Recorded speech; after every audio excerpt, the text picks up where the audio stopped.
Good evening, Wizards Nation. So I want to make a quick video regarding the trade deadline. For those who don't know, the trade deadline is February 5th at 3 p.m. So set your alarm clock, y'all. Dude, that's 2.5 weeks away. So it's coming. It's coming. I mean, we already made the biggest splash already in the NBA. We acquired Trae Young, a win now move. Also, definitely see it as a win now in the future as well. You know, endless possibilities with that trade. I believe firmly that there's no downsides to it. Like, we can go any possible route. It's awesome. Beautiful trade. Love it. We're all happy and giddy. But at the same time, I would not be surprised, or I'm actually leaning towards this, that Will Dawkins might pull off another small trade here and there. Like, you know what I mean? I wouldn't be surprised if Will Dawkins right now is in freaking Trader Joe's gathering up the ingredients, the freaking paprika, the mambo sauce, because this man's going to cook February 5th. I have a feeling that we saw how we were active last year in the trade deadline. I would not be surprised right now if he does it again. But if I'm Will Dawkins, I am praying.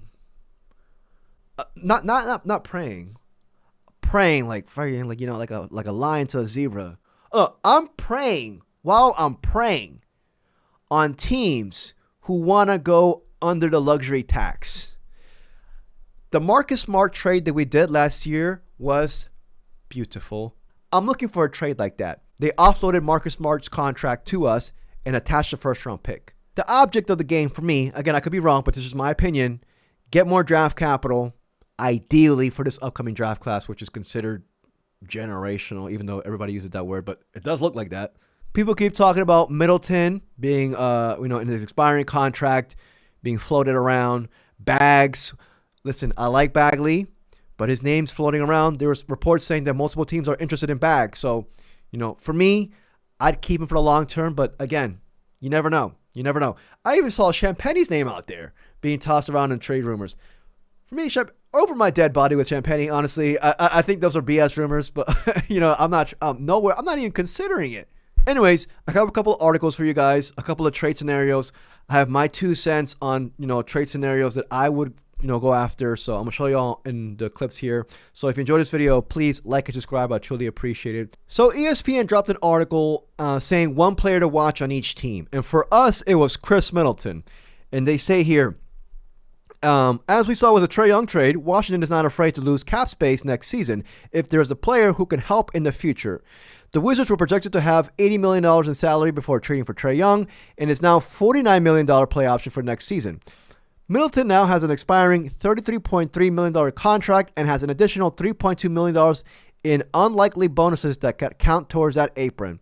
If Middleton is instead bought out after the trade deadline, he is ineligible to sign with the teams over the first or second apron.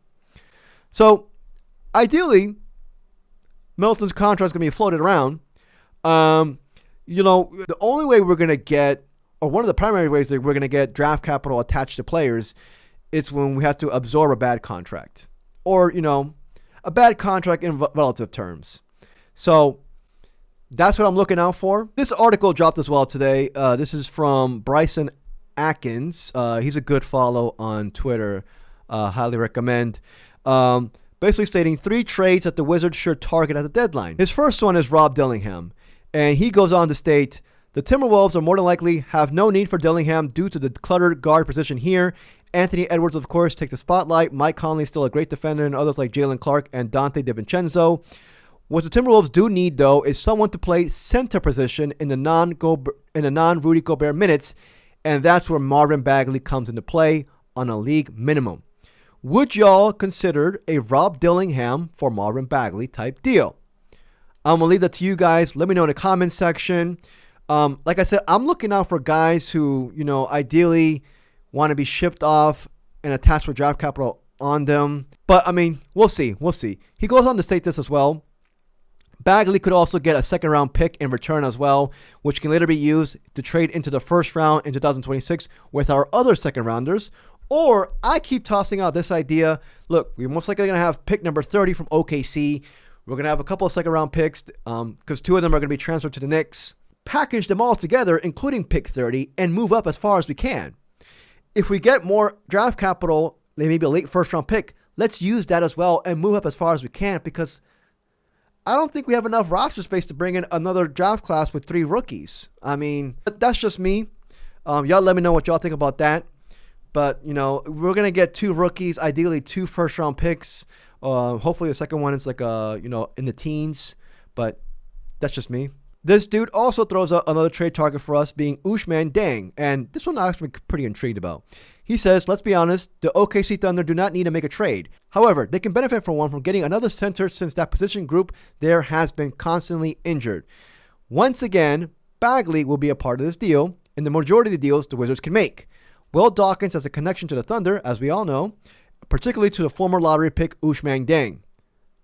This one I can see. I think this one's more realistic for us than the Rob Dillingham trade due to the connections already.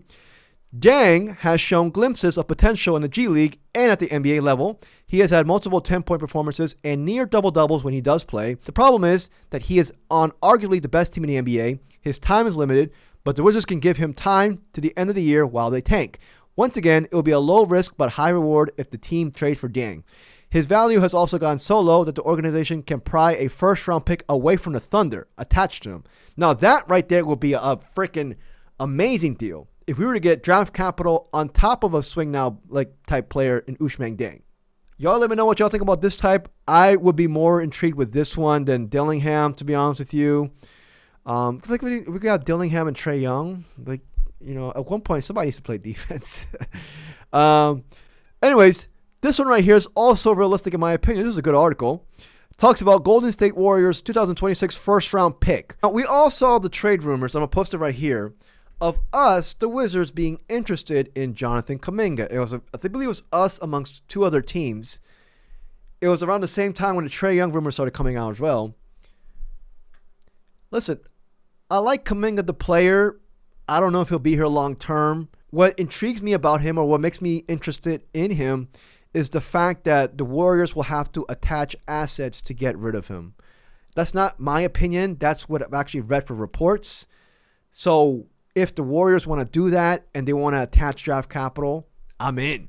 I'm in, dude. It says right here, usually when fans think of trades, they focus on players. It is evident that the Kuminga wants out of Golden State and the Warriors don't want him. In fact, Kuminga officially requested a trade a few days ago. It will be challenging for the Wizards to trade for him, Kuminga, but instead they can facilitate a trade and get a draft pick in return. Boom! Like what I just thought about. Right now, the Warriors are on the cusp of being a play-in team and landing in the lottery. So to help out the Warriors get something in return, the Wizards can trade Bagley to them for a first-round pick, specifically this year's pick. It serves as a potential lottery pick in a stacked Western Conference while also giving them more trade capital to do on draft night. Right now, out of all the realistic draft picks to trade for in this draft, the Warriors one is the most valuable and attainable. I agree with this dude. One pushback that I will make is that I like to think that the Warriors, if they're on the fringe of not making the playoffs, they will add some protections to this. We also might need to attach a second-round pick to entice the Warriors for this, which I would do. If you want to attach Bagley with a second-round pick to get their first-round pick with no protections or limited protection, I'm in. But realistically speaking, I'm assuming the Warriors would like, something more in return, even though Bagley will help him out tremendously. Anyways, great article from this dude. Check him out.